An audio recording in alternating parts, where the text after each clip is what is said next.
Chapter 7. Vogon poetry is, of course, the third worst in the universe. The second worst is that of the Asgoths of Krea during a recitation by their poet master, Grunthos, the flatulent, of his poem, Ode to a Small Lump of Green Putty I Found in My Armpit One Midsummer Morning.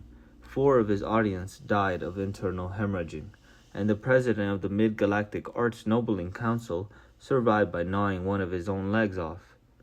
Grunthos is reported to have been disappointed by the poem's reception and was about to embark on the reading of his 12-book epic entitled My Favorite, Bath Time Gurgles, when his own major intestine, in a desperate attempt to save life and civilization, leaped straight up through his neck and throttled his brain. The very worst poetry of all perished along with its creator, Paula Nancy Millstone Jennings of Greenbridge, Essex, England, in the destruction of the planet Earth. Prostednik Vogon Gelt smiled very slowly. This was done not so much for effort as because he was trying to remember the sequence of muscle movements. He had had a terrible therapeutic yell at his prisoners and was now feeling quite relaxed and ready for a little callousness. The prisoners sat in poetry appreciation chairs, strapped in. Vogon suffered no illusions as to the regard their works were generally held in. Their early attempts at composition had been part of a bludgeoning insistence that they be accepted as a properly evolved and cultured race. But now the only thing that kept them going was sheer bloody mindedness. The sweat stood out cold on Ford Prefect's brow and slid around the electrodes strapped to his temples. They were attached to a battery of electronic equipment, imagery intensifiers, rhythmic modulators, alliterative residulators, and simile dumpers, all designed to heighten the experience of the poem and make sure that not a single nuance of the poet's thought was lost. Arthur Dent sat and quivered. He had no idea what he was in for, but he knew that he hadn't liked anything that had happened so far and didn't think things were likely to change. The Vogon began to read, a fetid little passage of his own devising. "Oh, Freddled Grunt Bugly," he began. Spasms wrecked Ford's body. This was the worst that he'd ever been prepared for. "Thy micturations are to me as plurtled gabble-blotchets on a lurgid bead." "Ah!" went Ford Prefect, retching his head back as lumps of pain thumped through it. He could dimly see beside him Arthur lolling and rolling in his seat. He clenched his teeth. "Group, I implore thee," continued the merciless Vogon, "my funting, turling drones." His voice was rising to a horrible pitch of impassioned stridency, and hoopchishly drangle me with crickly brindle wordles, or I will rend thee in the gobberwarts with my burglar crunchion. See if I don't. Cried Ford Prefect, and threw one final spasm as the electronic enhancement of the last line caught him full blast across the temples. He was limp. Arthur lolled. "Now, Earthlings," whirred the Vogon. He didn't know that Ford Prefect was in fact from a small planet somewhere in the vicinity of Beetlejuice, and wouldn't have cared if he had. "I present you with a simple choice. Either die in the vacuum of space, or..." He paused for a melodramatic effect.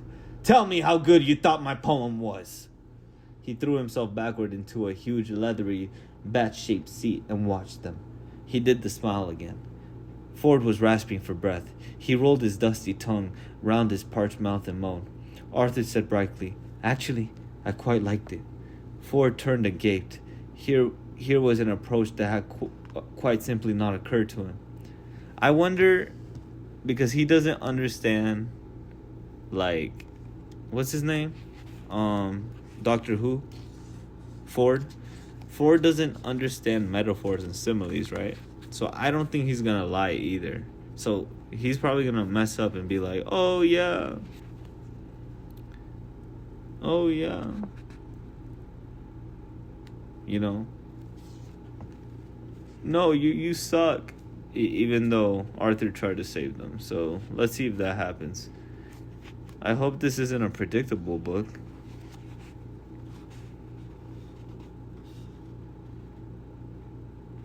Where was it? Here was an approach that had quite simply not occurred to him. The Vogon raised a surprised eyebrow that effectively obscured his nose and was therefore no bad thing. Oh, good, he whirred, in considerable astonishment. Oh, yes, said Arthur. I thought that some of the metaphysical imagery was really particularly effective. Ford continued to stare at him, slowly organizing his thoughts around the totally new concept. Were they really going to be able to bare-face their way out of this? Yes, do continue, invited the Vogon. Oh, and, interesting rhythmic devices too, continued Arthur, which seemed to counterpoint the, he floundered. Ford leaped to his rescue, hazarding.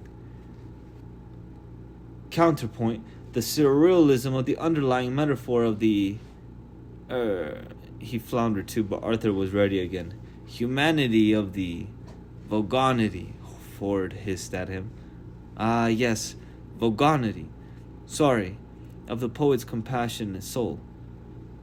Arthur felt he was on a home stretch now, which contrives through the medium of the verse structure to sublimate this, transcend that, and come to terms with the fundamental dichotomies of the other. He was reaching a triumphant crescendo, and one is left with a profound and vivid insight into which suddenly gave out on him. Ford leaped in with a coup de grace. Into whatever it was the poem was about, he yelled, out of the corner of his mouth. Well done, Arthur. That was very good. The Vogon perused them. For a moment, his embittered racial soul had been touched, but he thought, no, too little, too late. His voice took on the quality of a cat snagging brushed nylon. So what you're saying is that I write poetry because underneath my mean, callous, heartless exterior, I really just want to be loved, he said. He paused. Is that right? Ford laughed a nervous laugh. Well, I mean, yes, he said. Don't we all, deep down, you know? The Vogon stood up. No, well, you're completely wrong, he said. I just write poetry to throw my mean, callous, heartless exterior into sharp relief. I'm going to throw you off the ship anyway. Guard, take the prisoners to number 3 airlock and throw them out. What? Shouted Ford. A huge young Vogon guard stepped forward and yanked them out of their straps with his huge blubbery arms. You can't throw us into space, yelled Ford. We're trying to write a book. Resistance is useless, shouted the Vogon guard back at him. It was the first phrase he learned when he joined the Vogon Guard Corps. The captain watched with detached amusement and then turned away. Arthur stared round him wildly. I don't want to die now, he yelled. I've still got a headache. I don't want to go to heaven with a headache. I'll be all cross and wouldn't enjoy it. The guard grasped them both firmly round the neck and bowing deferentially toward his captain's back, hoiked them both protesting out of the bridge. A steel door closed and the captain was on his own again. He hummed quietly and mused to himself, lightly fingering his notebook of verses. He said. Counterpoint the surrealism of the underlying metaphor. He considered this for a moment and then closed the book with a grim smile. That's too good for them, he said. The long steel-lined corridor echoed to the feeble struggles of the two humanoids clamped firmly under rubbery Vogon armpits. This is great, spluttered Arthur. This is really terrific. Let go of me, you brute. The Vogon guard dragged them on. Don't you worry, said Ford. I'll think of something. He didn't sound hopeful. Resistance is useless, bellowed the guard. Just don't say things like that, stammered Ford. How can anyone maintain a positive mental attitude if you're saying things like that? My God, complained Arthur. You're talking about a positive mental attitude, and you haven't even had your planet demolished today. I woke up this morning and thought I'd have a nice relaxed day, do a bit of reading, brush the dog. It's now just after 4 in the afternoon and I'm already being thrown out of an alien spaceship 6 light years from the smoking remains of the Earth. He spluttered and gurgled as the Vogon tightened his grip. Aw, Arthur. All right, said Ford. Just stop panicking. Who said anything about panicking? Snapped Arthur. This is still just a culture shock. You wait till I've settled down into the situation and found my bearings. Then I'll start panicking. Arthur, you're getting hysterical. Shut up. Ford tried desperately to think, but he was interrupted by the guard shouting again. Resistance is useless. And you can shut up as well, snapped Ford. Resistance is useless. Oh, give it a rest, said Ford. He twisted his head so he was looking straight up into the captor's face. A thought struck him. Do you really enjoy this sort of thing? He asked suddenly. The Vogon stopped dead, and a look of immense stupidity seeped slowly over his voice. Enjoy? He boomed. What do you mean? What I mean, said Ford, is does it give you a full, satisfying life? Stomping around, shouting, pushing people out of spaceships. The Vogon stared up at the low steel ceiling, and his eyebrows almost rolled over with each other. His mouth slacked. Finally, he said, Well, the hours are good. They'd have to be, agreed Ford. Arthur twisted his head around to look at Ford. Ford, what are you doing? He asked in an amazed whisper. Oh, just trying to take an interest in the world around me, okay? He said. So the hours are pretty good then, he resumed. The Vogon stared down at him as sluggish thoughts moiled around in the murky depths. Yeah, he said. But how come you... But now you come to mention it, most of the actual minutes are pretty lousy, except, he thought again, which required looking at the ceiling, except some of the shouting I quite like. He filled his lungs and bellowed. Resistance! Sure, yes, interrupted Ford hurriedly. You're good at that, I can tell. But it's mostly lousy, he said, slowly giving the words time to reach their mark. Then why do you do it? What is it? The girls? The leather? The machismo? Or machismo, I can't say that. Or do you just find that coming to terms with the mindless tedium of it all presents an interesting challenge? Arthur looked backward and forward in bafflement. Said the guard. I don't know. I think I just sort of do it, really. My aunt said that spaceship guard was a good career for a young Vogon. You know, the uniform, the low-slung stun, ray holster, the mindless tedium. There you are, Arthur, said Ford, with the air of someone reaching the conclusion of his argument. You think you've got problems? Arthur rather thought he had. Apart from the unpleasant business with his home planet, the Vogon guard had half throttled him already, and he didn't like the sound of being thrown into space very much. Try and understand his problem, insisted Ford. Here he is, poor lad. His entire life's work is stamping around, throwing people off spaceships. And shouting, added the guard. And shouting, sure, said Ford, patting the blubbery arm clamped around his neck in friendly condescension. And he doesn't even know why he's doing it.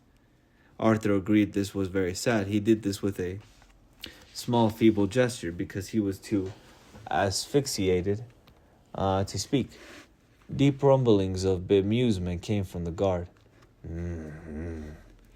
Well, now you put it like that, I suppose. Good lad, encouraged Ford. But all right, we're on the rumblings, so what's the alternative? Well, said Ford, proudly but slowly, stop doing it, of course. Tell them, he went on. You're not going to do it anymore. He felt he ought to add something to that.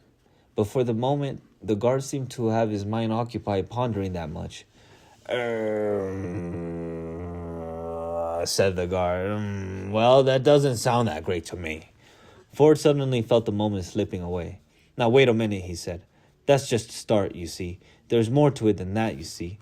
But at that moment, the guard renewed his grip and continued his original purpose of lugging his prisoners to the airlock. He was obviously quite touched. "No, I think it's all the same to you," he said. I better get you both shoved into this airlock and then go and get on with some other bits of shouting I've got to do." It wasn't all the same to Ford Prefect at all. "Come on now. But look," he said, less slowly, less brightly. What? Huggin', said Arthur without any clear inflection. "But hang on," pursued Ford. "There's music and art and things to tell you about yet." "Arg, arg!" "Resistance is useless," bellowed the guard, and then added, "You see, if I keep it up, I can eventually get promoted to senior shouting officer, and there aren't usually many vacancies for non-shouting and non-pushing people about officers, so I think I'd better stick to what I know."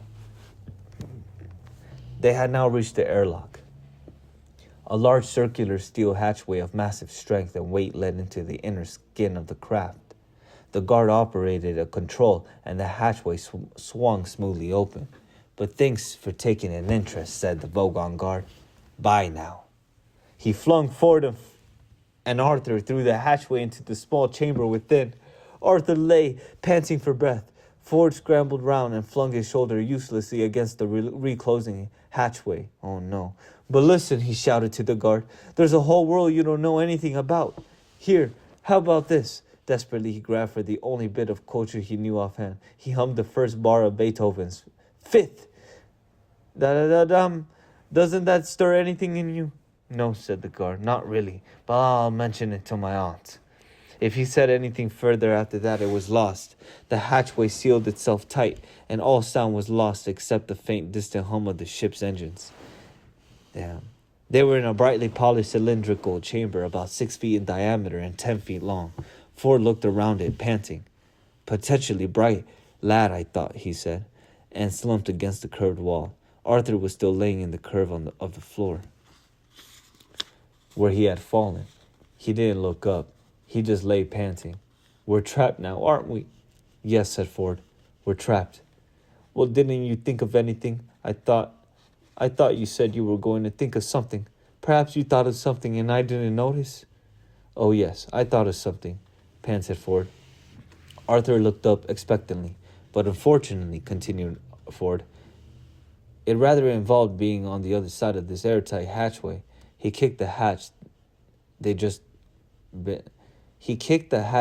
been thrown through. "Wow. But it was a good idea, was it?" "Oh, yes. Very neat." "What was it?"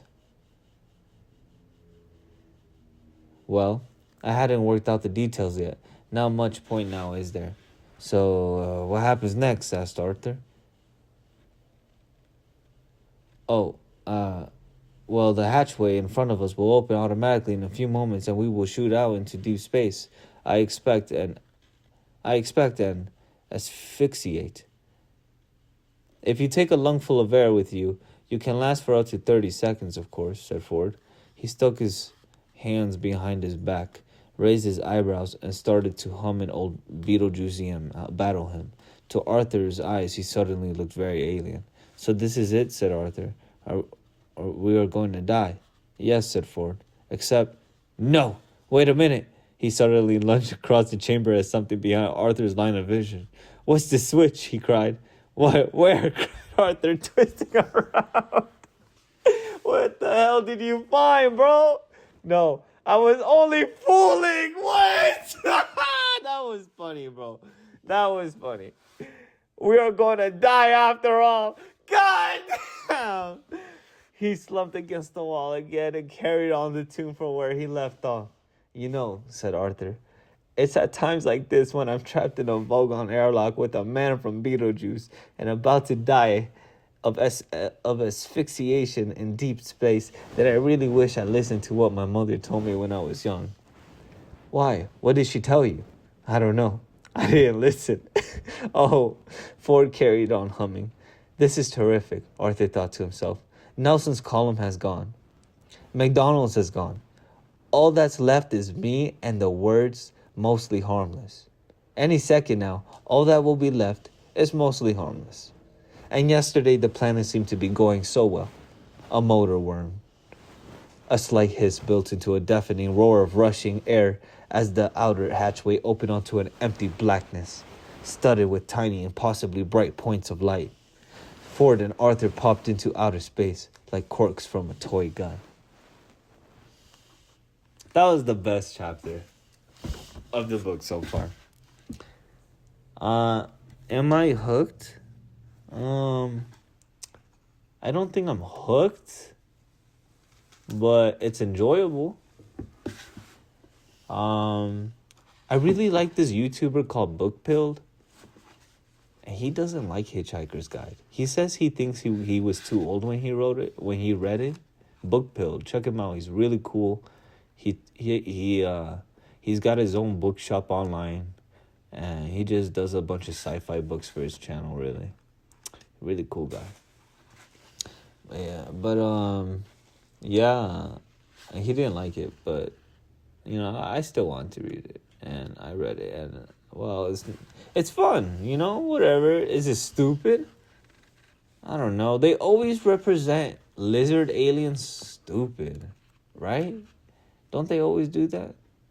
They always do that. In Zathura, the lizards, they weren't smart, were they? I have to rewatch Zathura. Alright. That was good, though. I give the book a 3.5 so far out of 5. Whatever. It's just the beginning. Let's move on to chapter 8. So, I guess what's his name? I think there's supposed to be some talking dolphins in the book. I don't know where they are, but maybe we'll meet them soon. And we're in chapter 8, and what else? So Ford Prefect, he does tell jokes from the ending of chapter 7, as we can tell, which was hilarious. That was a 10 out of 10 ending for the chapter. I'm gonna give it a 10 out of 10 ending for the chapter. Yes, sir. That was fun. It was a joke. He's from a different, alien. It's like themes about, loving your neighbor. I love the world building of the lizards. Douglas Adams is doing that very well. And such a short book, only 204 pages, I think. And yeah, it's like I know everything about Vogons. All right. Like I said, this is a read-through reaction. This is not a regular read-through, or else I'd be a better reader. I know, I suck at reading, but I like reading. So, I don't mind stuttering. I don't mind messing up. It's part of the process. I probably won't edit it out. I don't want to spend time doing it. It's my genuine reaction, it's my first time reading this. And hopefully I get one person in. I just want one view. You give me that one view, maybe I'll do part 2. If I like the story, of course, Maybe this is the worst book I've ever read in my life. I'm not a reader, by the way. I only started recently reading again. It took me about 6 years to finish all 5 Percy Jackson books. Finished it like 3 weeks ago. Alright. What a stupid man. We'll talk about that if we ever talk about Percy Jackson. But that was such an anticlimactic fight. I expected so much more. Rick, come on. Alright. The Hitchhiker's Guide to the Galaxy by Douglas Adams. Chapter 8. The Hitchhiker's Guide to the Galaxy is a wholly remarkable book. It has been compiled and recompiled many times over many years and under many different editorships.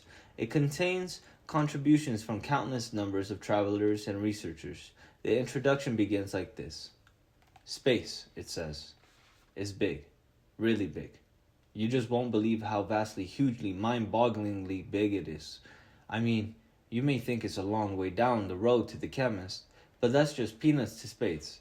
Listen, and so on. After a while, the style settles down a bit and it begins to tell you things you really need to know. Like the fact that fabulously beautiful planet Bethlehem. Man, these planet names are crazy.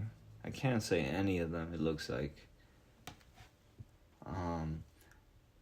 Bethlehem is is now so worried about the cumulative erosion by 10 billion visiting tourists a year that any net imbalance between the amount you eat and the amount you excrete while on the planet is surgically removed from your body weight when you leave. So every time you go to the laboratory, there it is vitally important to get a receipt. To be fair enough, when confronted by the sheer enormity of the distance between the stars, better minds than the one responsible for the guide's introduction have faltered. Some invite you to consider for a moment a peanut in Reading and a small walnut in Johannesburg, and other such dizzying concepts. The simple truth is that interstellar distances will not fit into the human imagination. Even light, which travels so fast that it takes most races thousands of years to realize that it travels at all, takes time to journey between the stars. It takes 8 minutes to journey from the star Sol to the place where the Earth used to be, and 4 years more to arrive at Sol's nearest stellar neighbors, Alpha Proxima. For light to reach the other side of the galaxy, for it to reach Damogran, for instance, takes rather longer, 500,000 years. The record for hitchhiking this distance is just under 5 years, but you don't get to see much on the way. The Hitchhiker's Guide to the Galaxy says that if you hold a lungful of air, you can survive in the total vacuum of space for about 30 seconds.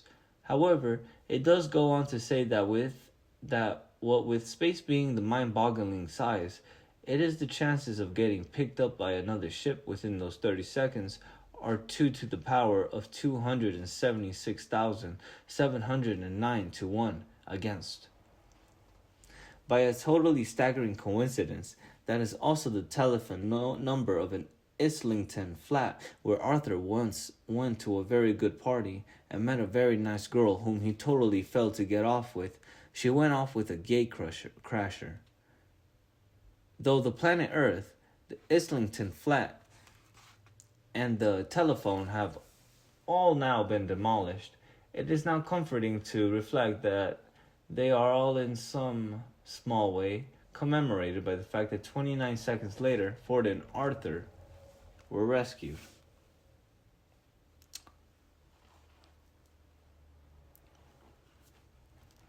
I'll let that one go. I like to give books a couple, maybe a few at most, times for them to protect their main characters with plot armor like that. And that's his one. And I hope not to see that again. Chapter 9. Don't hate on me for saying that. I'm an old man. I'm 26 years old, reading a children's book, apparently. So, I don't care. I'm going to give it high expectations. I'm going to give every book high expectations. You know, I mean, I guess, you know, depending how it ends, you know, you do have to rate it maybe a little differently. But, yeah. All right, kids, let's move on to Chapter 9. That was the shortest chapter ever. A computer clattered to itself in alarm as it noticed an airlock open and close itself for no apparent reason. This was because reason was in fact out to lunch. A hole had just appeared in the galaxy. It was exactly a nothingth of a second long, a nothingth of an inch wide, and quite a lot of million of light years from end to end. As it closed up, lots of paper hats and party balloons fell out of it and drifted off through the universe. A team of 7 3-foot-high market analysts fell out of it and died, partly of asphyxiation, partly of surprise. 239,000 lightly fried eggs fell out of it too, materializing in a large wobbly heap on the famine-struck land of Pogril in the Pansel system. The whole Pogril tribe had died out from famine except for one last man who died of cholesterol poisoning some weeks later. I think they're getting off of hyperspace. I think that's what that was. You know, the great big hole. I think that's what it looks like when you get out of hyperspace. Let's find out. The nothings of a second for which the whole existed reverberated backward and forward through time in a most improbable fashion. Somewhere in the deeply remote past, it seriously traumatized a small random group of atoms. Drifting through the empty sterility of space had made them cling together in the most extraordinarily unlikely patterns. These patterns quickly learned to copy themselves. This was part of that was too extraordinary about the patterns, and went on to cause massive trouble on every planet they drifted onto. That was how life began in the universe. Huh. Interesting. So life began because someone went back in time. That's what it sounds like. Someone went back in time and messed with the atoms from there. Interesting. I think that's what it says. I won't reread it.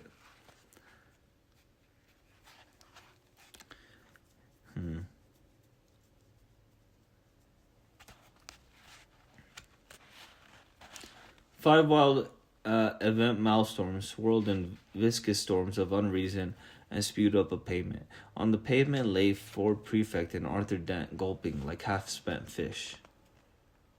"There you are," gasped Ford, scrabbling for a finger hold on the pavement as it raced through the third reach of the unknown. "I told you I'd think of something." "Oh, sure," said Arthur. "Sure." "Bright idea of mine," said Ford, "to find a passing spaceship and get rescued by it." The real universe ached sickeningly away beneath them. Various pretend ones flitted silently by, like mountain goats. Primal light exploded, splattering space-time as with goblets of jello. Time blossomed, matter shrank away. The highest prime number coalesced quietly in a corner and hid itself away forever.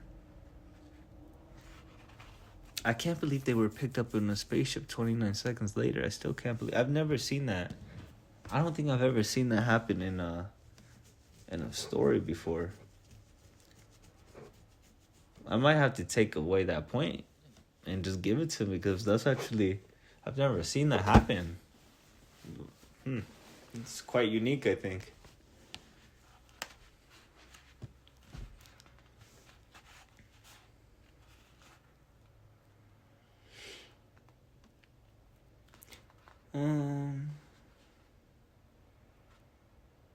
"Oh, come off of it," said Arthur.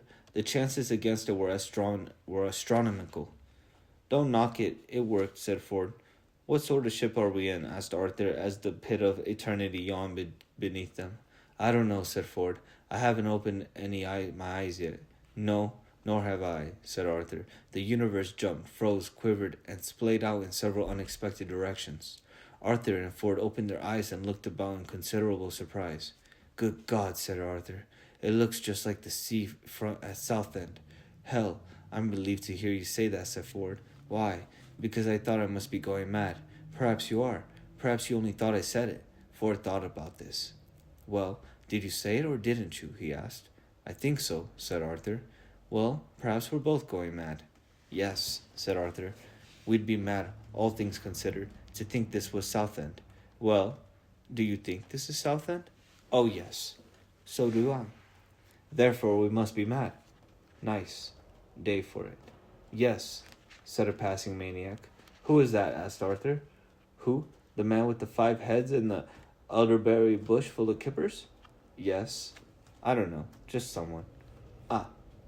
They both sat on the pavement and watched with a certain unease as huge children bounced heavily along the sand, and wild horses thundered up through the sky, taking fish supplies of reinforced railings to the universe to the uncertain areas.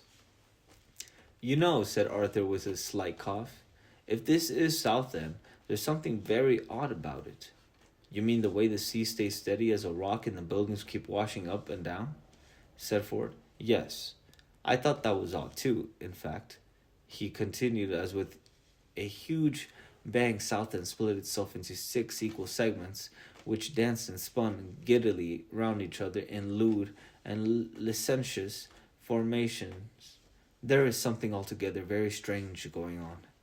While yowling noises of pipes and strings seared through the wind, hot doughnuts popped out of the road for 10 pence each. Horrid fish stormed out of the sky, and Arthur and Ford decided to make a run for it. Oh, look, the fish. They plunged through heavy walls of sound, mountains of archaic thought, valleys of mood music, bad shoe sessions, and footling of bats, and suddenly heard a girl's voice. It sounded quite a sensible voice, but it just said, 2 to the power of 100,000 to 1 against and falling. And that was all. Forrest skidded down a beam of light and spun around trying to find a source for the voice, but could see nothing. He could seriously believe it. What was that voice? Shouted Arthur. I don't know, yelled Ford. I don't know. It sounded like a measurement of probability. Probability? What do you mean? Probability. You know, like 2 to 1, 3 to 1, 5 to 4 against. It said 2 to the power of 100,000 to 1 against. That's pretty improbable, you know? A 1,000,000-gallon vat of custard upended itself over them without warning. But what does it mean? Cried Arthur. What, the custard? No, the measurement of improbability. I don't know at all. I think we're on some kind of spaceship.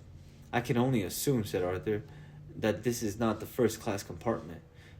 Bulges appeared in the fabric of space-time. Great, ugly bulges. Howr! Said Arthur, as he felt his body softening, and bending in unusual directions. Southend seems to be melting away. The stars are whirling, a dust bowl. My legs are drifting off into the sunset. My left arm's come off too. A frightening thought struck him. Hell, he said, how am I going to operate my digital watch now? He wound his eyes desperately around in Ford's direction. Ford, he said, you're turning into a penguin. Stop it. Again came the voice. 2 to the power of 75,000 to 1 against and falling. Ford waddled around his pawn in a furious circle. Hey, who are you? He quacked. Where are you? What's going on, and is there any way of stopping it? Please relax, said the voice pleasantly, like a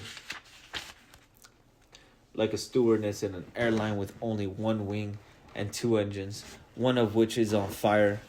You are perfectly safe.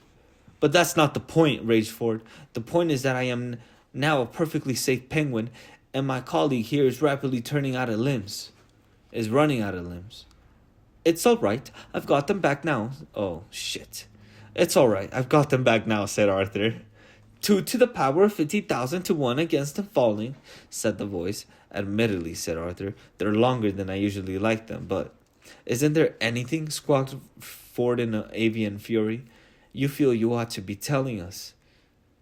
The voice cleared its throat. A giant parrot 4 lolloped off into the distance. Welcome, said the voice, to the starship Heart of Gold. The voice continued. Please do not be alarmed, it said, by anything you see or hear around you. You are bound to feel some initial ill effects as you have been rescued from certain death at an improbability level of 2 to the power of 276,000 to 1 against, possibly much higher. We are now cruising at a level of 2 to the power of 25,000 to 1 against and falling. And we will be restoring normality just as soon as we are sure what is normal anyway. Thank you. 2 to the power of 20,000 to 1 against them falling. The voice cut out. Ford and Arthur were in a small luminous pink cubicle. Ford was wildly excited. Arthur, he said, this is fantastic. We've been picked up by a ship powered by the infinite improbability drive. This is incredible. I heard rumors about it before. They were all officially denied, but they must have done it. They built the improbability drive. Arthur, this is... Arthur? What's happening? Arthur had jammed himself against the door to the cubicle, trying to hold it closed, but it was ill-fitting. Tiny Furry little hands were squeezing themselves through the cracks. Their fingers were ink-stained. Tiny voices chattered insanely. Arthur looked up. "Ford," he said, "there's an infinite number of monkeys outside who want to talk to us about this script for Hamlet they've worked out." What are you talking about? I hope he doesn't spoil Hamlet. I haven't seen it. Alright. Let's continue. Chapter 10. The ship is cool. Improbability drive. I can't. It's weird. If I could guess what kind of room they're in the spaceship. If you play Crisis Core, you know it's like that simulation room. It looks like a simulation room, right?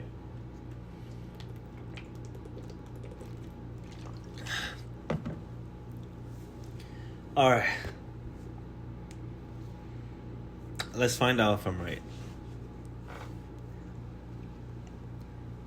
But it's probably going to be 2 to the power of 300,000, 40, and falling. Chapter 10.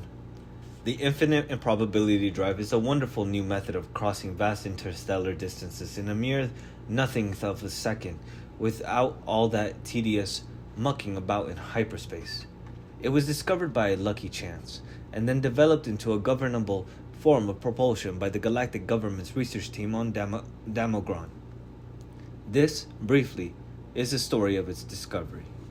The principle of generating small amounts of finite improbability by simply hooking the logic circuits of a Bambleweenie 57 sub-meson brain to an atomic vector plotter suspended in a strong Brownian motion producer, say a nice hot cup of tea, were of course well understood, and such generators were often used to break the ice at parties by making all the molecules in the hostess's undergarments leap simultaneously, one foot to the left, in accordance with the theory of indeterminacy.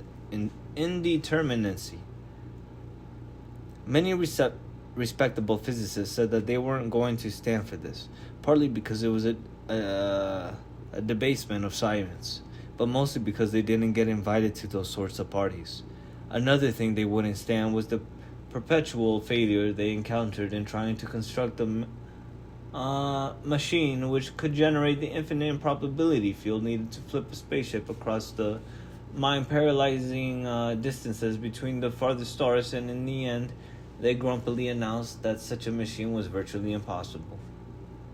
Then, one day, a student who had been left to sweep up the lab after a particularly unsuccessful party found himself reasoning this way. If, he thought to himself, such a machine is a virtual impossibility, then it must logically be a finite improbability. So all I have to do in order to make one is to work out exactly how improbable it is. Feed that figure into the finite improbability generator, give it a fresh cup of really hot tea, and turn it on. He did this, and was rather startled to discover that he had managed to create the long sought after golden infinite improbability generator out of thin air. It startled him even more when, just after he was awarded the Galactic Institute's prize for extreme cleverness, he got lynched by a rampaging mob of respectable physicists who had finally realized that the one thing they really couldn't stand was a smartass.